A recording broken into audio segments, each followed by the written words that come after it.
Good afternoon. I'm Reverend Dave Thompson, and I'd like to welcome you to our Civil Human Bible study today. Today we're talking about Matthew and continuing in that story, and we're discussing chapter 12, verses 22 through 30. I'm a civil human minister, and so what that means is that I focus my ministry on building human peace and common ground. And what that means for this study is that I want to approach this first as a human being, and that is that I want to try to find those things in this text that I can pull out that I think that are applicable to all humans across the board. And second, I want to be civil, and that means respecting the basic shared human needs that we all have.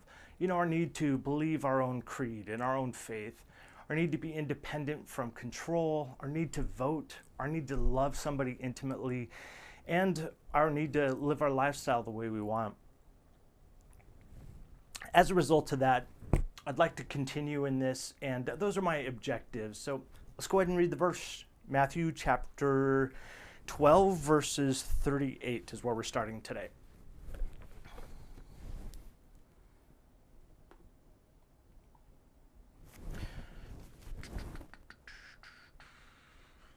So starting in verse 22.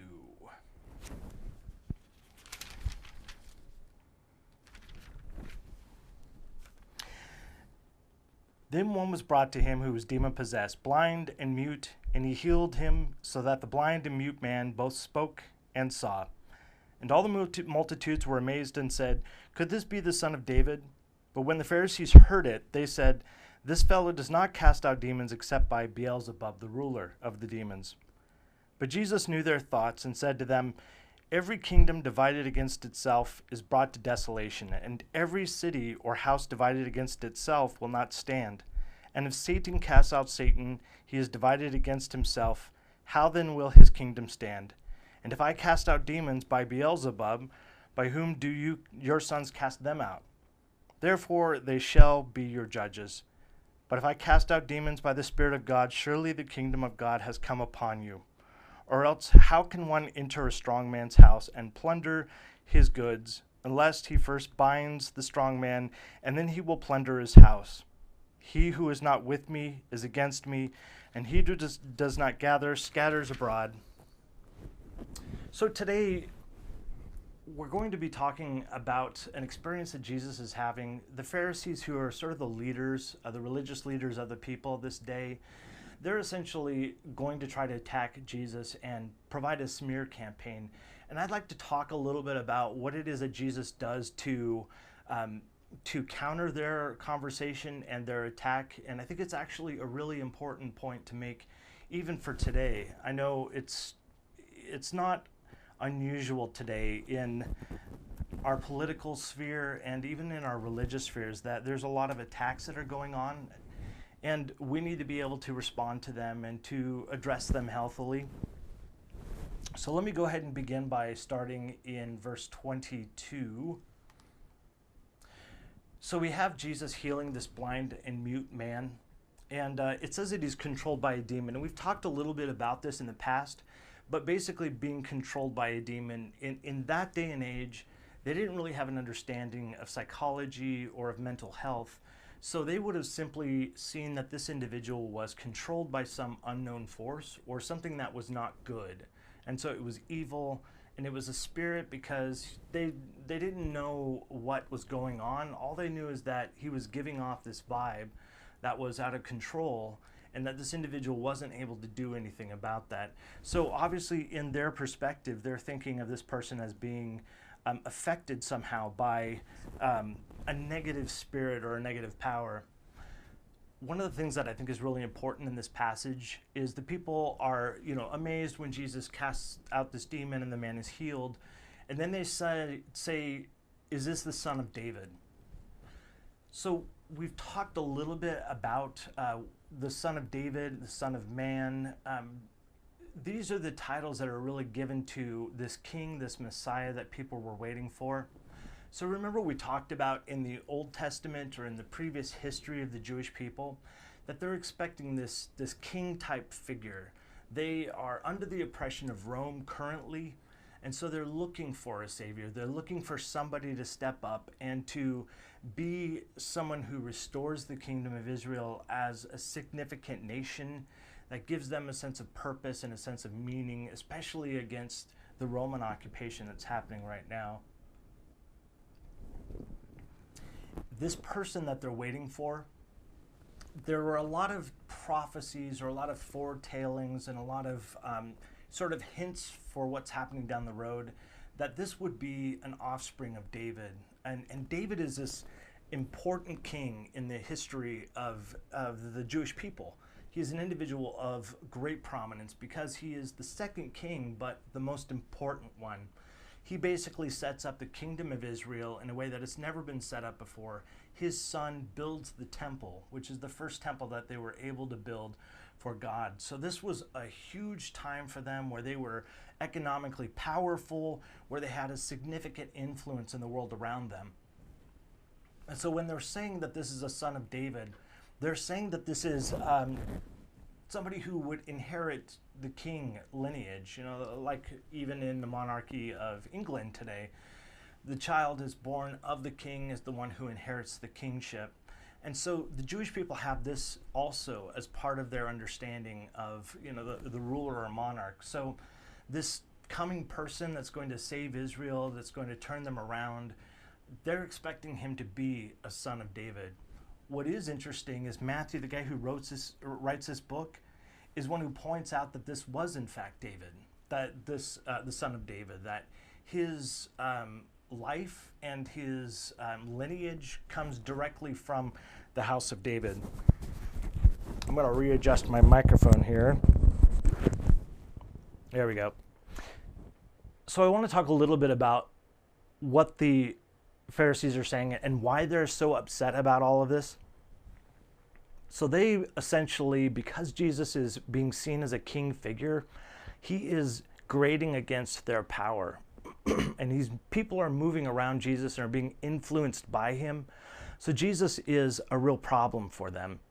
And so what do? They come out with this smear campaign that is utterly ridiculous, but that's not what matters. When you're smearing somebody, you go for the gusto, you make the most ridiculous accusation because what you want to do is create fear and uncertainty and doubt so that people are not sure anymore, that they distrust. And so they make this accusation and they say, Jesus is Beelzebub, who's the ruler of the demons. Now they don't actually believe back in this time that there is a ruler of the demons. They don't actually see Beelzebub as an actual like Satan like we do. A lot of us today, you know, we have this picture of hell being ruled by Satan and there are a bunch of demons that are underneath him. And as such that we have that concept, but they don't. They don't have that understanding of the devil. For them, they simply see that there are spirits or beings that are somehow related to God, but we're not exactly sure how or why. And all they know is that some are good in what they do and some are bad in what they do. And the reason why they use this word Beelzebub, it isn't like the way we think of Satan. It has to do with how these people see the foreign gods. So Beelzebub is translated into two separate words. The first part is for Baal, which is a foreign god of the foreign nations and is one that is looked down upon by the Jewish people as being obscene and dark and the opposite of what they believe. And then the second part of this word is the Lord of the Flies, and meaning it's this connotation of death and of putrefaction. It's not a good title to have, right? They're saying essentially that Jesus is controlled by, or he himself is this ruler of the dark places and is in fact calling these demons out because he's the one who rules over them.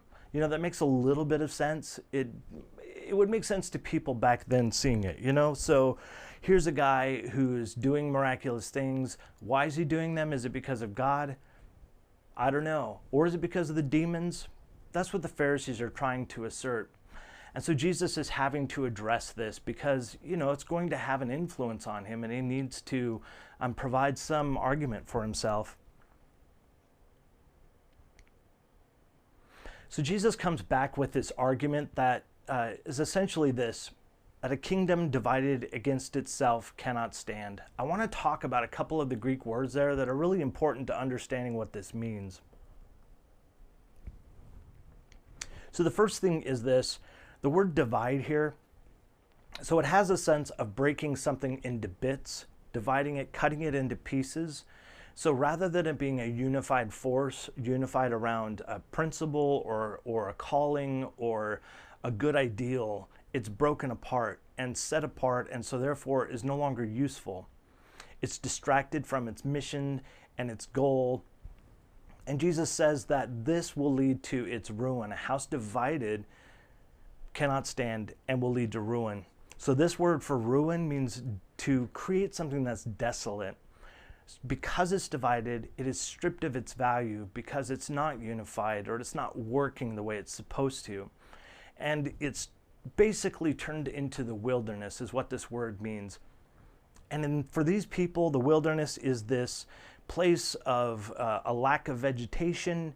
It's a place that has no life supported in it, or very little life. And it really has no practical use for survival or for being prosperous as a nation. So Jesus is essentially saying, look, okay, so you're claiming that I'm Beelzebub and I'm casting out these demons, but that doesn't even make any sense. If Satan is trying to control, or these demons are trying to control these people, then why in the world would they want to get rid of them from the people? Because Jesus is doing this all the time. He's, healing people with mental illnesses or casting demons out. However you want to see it, Jesus is doing this all over the place. So it absolutely makes no sense for them to suggest that the demons are the ones doing this, because Jesus is making a point of they're losing ground then they're not advancing, they're retreating and looking weak. And so the second thing that he brings up is this conversation about tying up a strong man. And essentially what this means is this strong man could really be translated today as like a Navy SEAL. It's this person who's physically strong for the part of defense and for being a warrior, has a sense of brutal force. And so he's saying, look, if there's a strong man, then it has to be bound and taken care of first before we can free it. So Jesus is essentially saying, look, I have to deal with these demons and take care of these issues first before I can take care of the person. I need to heal their sicknesses. I need to get them well. I need to have them looked after, to be fed and clothed.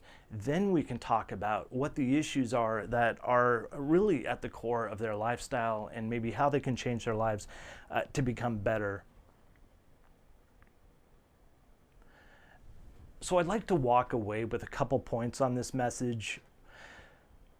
Because this is a big situation in our culture today, because we have so many people making accusations of others, I want to point out a couple of things in this passage that really helped me to think about how to respond to people like that, and how to decide who's saying what's right and who's being, just doing a smear campaign. The one thing that I will notice is that, generally speaking, the people who are doing it for bad motives are going to use the most absurd and most offensive attacks possible, because their intent isn't to actually solve a problem. Their intent is not to help people. Their intent is to discredit somebody greatly. And so as I look around in our society right now, I look to our leaders and I look at their words. Are they making arguments that are beneficial for society, or are they just simply attacking a person? Are they simply trying to discredit somebody exclusively? Because if that's the case, then we really need to be aware of that person, because they're not being a solution to what the problem is. They're just merely trying to lambaste somebody and make somebody look less than. The other part is judging. How in the world do we look at who's right and who's wrong? Whose accusations are actually good and whose are not? And we've seen Jesus talk about the idea of looking for fruits and looking for the actions. And as he pointed out, he's like, look, my actions are causing people to be freed from their oppression, that they're causing them to be healed, they're causing good things to happen. And if I was the devil, those things wouldn't happen because it would be self-defeating if he were to do that. So I think the fruits, looking at individuals' actions and what the consequence of who they are is, let's just look at the consequence and what happens in life. The one thing I wanted to point out, and this is oftentimes something that I've seen even in politics or even in faith circles today in society, people tend to forget the good things that are happening. They tend to forget, all of the benefits that are happening as a result of, like, say, protesting or standing up for equality and justice. And they don't even mention the benefits that are brought there. They're only interested in discrediting other people. And even in this story, the Pharisees are looking at Jesus, and even though this person has been healed of being blind and being mute, not being able to talk, they don't care. That is not even in their minds at this time. The only thing they care about is discrediting Jesus. And I think that that's a really important way to judge what's happening today. And we look at our leaders and we see, are they trying to do things that are beneficial? Is that their action? Or are they just simply calling people names? Are they belittling individuals? Are they making up lies about individuals? I don't need to point to who it is because it happens really in many ways across the board. But I would leave it to your thoughts and to your considerations, as I have been having to do so, to look at the words and the consequences of our leaders and decide based upon those who we're going to lift up and who we're going to set aside. I want to thank you so much for being a part of the show today and part of this Bible study and this journey for me, and also I know for you. Some of you have been really encouraging to me and suggesting that it's really been helpful to you to have these moments at noon to reflect on some good ideas. And until tomorrow at noon, live on Facebook, I want to say to you that I do truly love you. And I hope that you do love yourself. It is the only love that we have any control over. And now, as we go about the rest of the day, I'd ask that you join me in loving our neighbors the same way. Thank you.